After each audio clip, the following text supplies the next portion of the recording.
ناظرین گرامی، خنزیر وہ واحد جانور ہے کہ جس کو کبھی پسینہ نہیں آتا، جس کی وجہ سے اس کے زہریلے مادے خارج نہیں ہو پاتے، اور یہ عمر کے ساتھ ساتھ اس قدر زہریلا ہو جاتا ہے کہ اس پر جلد کوئی زہر اثر نہیں کرتا۔ یہ سبزی اور گوشت خور جانور ہے، لیکن بھوک لگنے پر دوسرے جانوروں کے ساتھ ساتھ اپنا فضلہ بھی کھا جاتا ہے۔ خنزیر کی پیدائش کا ذکر کرنے سے پہلے اس بات کا ذکر کرنا ضروری ہے کہ اس کو حرام کیوں کیا گیا۔ معزز خواتین و حضرات، اللہ تبارک و تعالی سورہ انعام کی آیت نمبر 145 میں ارشاد فرماتا ہے، آپ فرما دیں کہ میری طرف جو وحی بھیجی گئی ہے، اس میں تو میں کسی بھی کھانے والے پر ایسی چیز کو جسے وہ کھاتا ہو حرام نہیں پاتا، سوائے اس کے کہ وہ مردار ہو، یا بہتا ہوا خون ہو، یا سور کا گوشت ہو، کیونکہ یہ ناپاک ہے، یا نافرمانی کا جانور ہو کہ جس پر ذبح کے وقت غیر اللہ کا نام دیا گیا ہو۔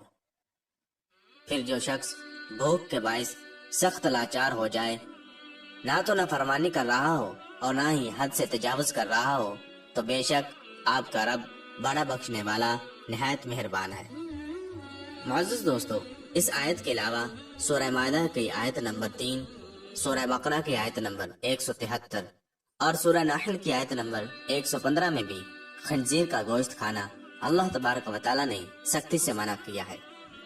حضرت جابر بن عبداللہ رضی اللہ تعالیٰ عنہ سے ترمذی شریف کی حدیث نمبر 1297 میں کچھ اس طرح روایت ہے کہ حضور پاک صلی اللہ تعالی علیہ وسلم نے ارشاد فرمایا، اللہ عز و جل اور اس کے رسول نے شراب، مردار، خنزیر اور بتوں کی پوجا کو حرام قرار دیا ہے، اور ان کی خرید و فروخت کو بھی حرام قرار دیا ہے۔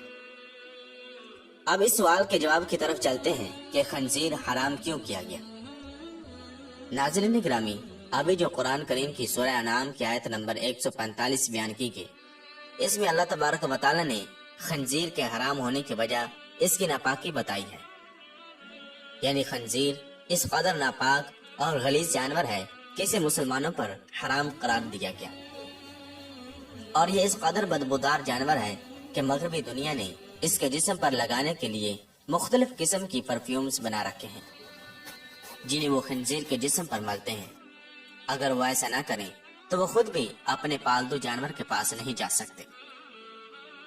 آپ کو اگر کسی خنزیر کے پاس جانے کا اتفاق ہوا ہو تو ہمیں کمنٹ سیکشن میں ضرور بتائیے گا کہ اسے کس قسم کی بدبو آتی ہے۔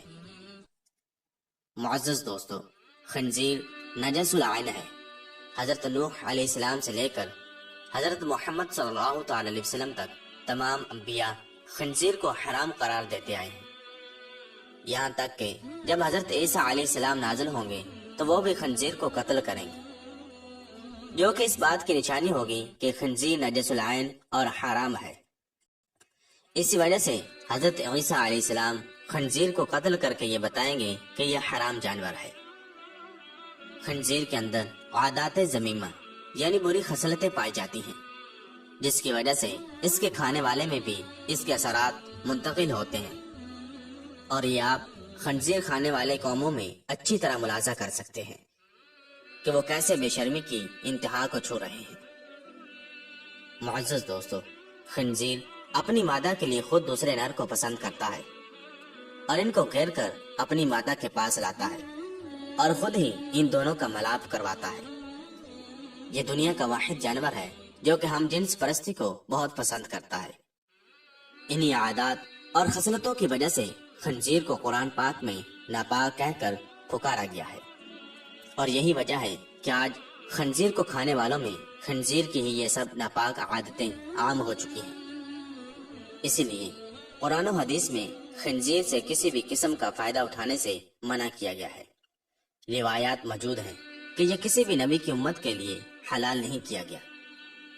خنزیر کی پیدائش کے متعلق مشہور روایت جس کے راوی حضرت ابن عباس رضی اللہ تعالیٰ عنہ ہیں، روایت کچھ اس طرح ہے کہ حضرت عیسیٰ علیہ السلام کے حواریوں نے حضرت عیسیٰ علیہ السلام سے درخواست کی، آج کوئی مردہ ایسا زندہ کرے کہ جو حضرت نوح علیہ السلام کے زمانے کا ہو۔ اور وہ ہمیں ان کے حالات سے آگاہ کرے۔ چنانچہ حضرت عیسیٰ علیہ السلام نے ایک قبر پر لاٹھی ماری، جس میں سے ایک نوجوان زندہ ہو کر بیٹھ گیا۔ وہ شخص کہنے لگا کہ حضرت نوح علیہ السلام کی کشتی کی لمبائی 1200 گز تھی اور چوڑائی 600 گز تھی، اور اس کی 3 منزلیں تھیں۔ پہلی منزل پر جانور، دوسری منزل پر انسان اور تیسری منزل پر پرندے تھے۔ اب جانوروں نے اپنے فضلے سے پہلی منزل پر اتنا گند ڈال دیا کہ بیماریاں پھیلنے کا خدشہ ہونے لگا۔ تو حضرت نوح علیہ السلام اللہ تبارک و تعالیٰ کے حضور سجدہ ریز ہوئے، تو اللہ تبارک و تعالیٰ نے خنزیر نر اور مادہ دونوں کو پیدا فرمایا، جو کہ ہاتھی کے قریب سے نمودار ہوئے۔ وہ فوراً گند اور جانوروں کا فضلہ اور وہ سب گند جو جانوروں کی وجہ سے وہاں پھیلا ہوا تھا کھا گئے، اور وہ سب گند انہوں نے ختم کر دیا۔ اس لیے حضرت نوح علیہ السلام ہی وہ پہلے نبی تھے جنہوں نے اس کی پیدائش کے بعد جب دیکھا کہ اپنا اور دوسرے جانوروں کا فضلہ کھا جاتا ہے تو اس کو اپنی شریعت میں حرام قرار دے دیا۔ معزز خواتین و حضرات، اکثر جو ہم اپنے بڑوں سے سنتے ہیں کہ خنزیر یا سور کا نام نہیں لینا چاہیے، اس سے زبان ناپاک ہو جاتی ہے اور 40 دن کے لیے ایمان دور چلا جاتا ہے۔ یہ سب باتیں بالکل غلط اور من گھڑت ہیں۔ اس بارے میں ہمیں کوئی حدیث یا مستند روایت نہیں ملتی۔ اس 40 دن ایمان سے دور رہنے والی بات کی کوئی اصل نہیں، اور اب تو جدید سائنس نے بھی خنزیر کے گوشت پر تحقیق کرنے کے بعد اسے انسانی جسم کے لیے مضر قرار دے دیا ہے۔ بے شک اللہ پاک نے خنزیر ہمارے لیے حرام قرار دیا ہے، اور یہی ہمارے لیے حتمی فیصلہ ہونا چاہیے۔ بطور مسلمان ہمیں خنزیر سے نفرت کرنی چاہیے اور اپنے بچوں کو بھی یہی تعلیم دینی چاہیے۔ اس کی شکل میں بعض اقوام کا مسخ ہونا بھی ثابت ہے، اور جس جانور کی شکل میں مسخ ہوا ہو وہ خبیث ترین جانور ہوتا ہے۔ آپ ذرا اس بات پر غور کریں کہ جب حضرت آدم علیہ السلام کو اللہ تبارک و تعالیٰ نے جنت سے نکالا تو اس کی وجہ صرف یہی تھی کہ انہوں نے شیطان کے بہکاوے میں آ کر اللہ تبارک و تعالیٰ کے حرام کردہ درخت کا پھل کھایا تھا۔ ہمیں اس درخت کی حرمت کے متعلق کوئی وجہ معلوم نہیں، اور نہ ہی آدم علیہ السلام کو اس درخت سے ممانعت کی وجہ معلوم کرنے کی کوئی ضرورت تھی، بلکہ اللہ تبارک و تعالیٰ کا منع کر دینا ہی ان کے لیے کافی تھا۔ بالکل اسی طرح ہمارے لیے اور دیگر تمام مومنوں کے لیے اتنا ہی کافی ہے کہ اللہ تبارک و تعالیٰ نے خنزیر کو حرام قرار دیا ہے۔ قرآن پاک میں ارشاد باری تعالیٰ ہے، اور نہ کسی مومن مرد کو یہ حق حاصل ہے اور نہ کسی مومن عورت کو کہ جب اللہ تبارک و تعالیٰ اور اس کا رسول صلی اللہ تعالی علیہ وسلم کسی کام کا فیصلہ یا حکم فرما دیں تو ان کے لیے اپنے اس کام میں کرنے یا نہ کرنے کا کوئی اختیار ہو، اور جو شخص اللہ اور اس کے رسول صلی اللہ تعالی علیہ وسلم کی نافرمانی کرتا ہے تو وہ یقیناً کھلی گمراہی میں بھٹک گیا۔ اللہ تبارک و تعالیٰ سے دعا ہے کہ اللہ تبارک و تعالیٰ ہمیں اپنی اور اپنے محبوب صلی اللہ تعالی وسلم کی نافرمانی سے محفوظ رکھے اور اپنی زندگیوں کو ان کے بتائے ہوئے طریقے کے مطابق گزارنے کی توفیق عطا فرمائے۔ آمین بجاہ نبی الامین صلی اللہ تعالی علیہ وسلم۔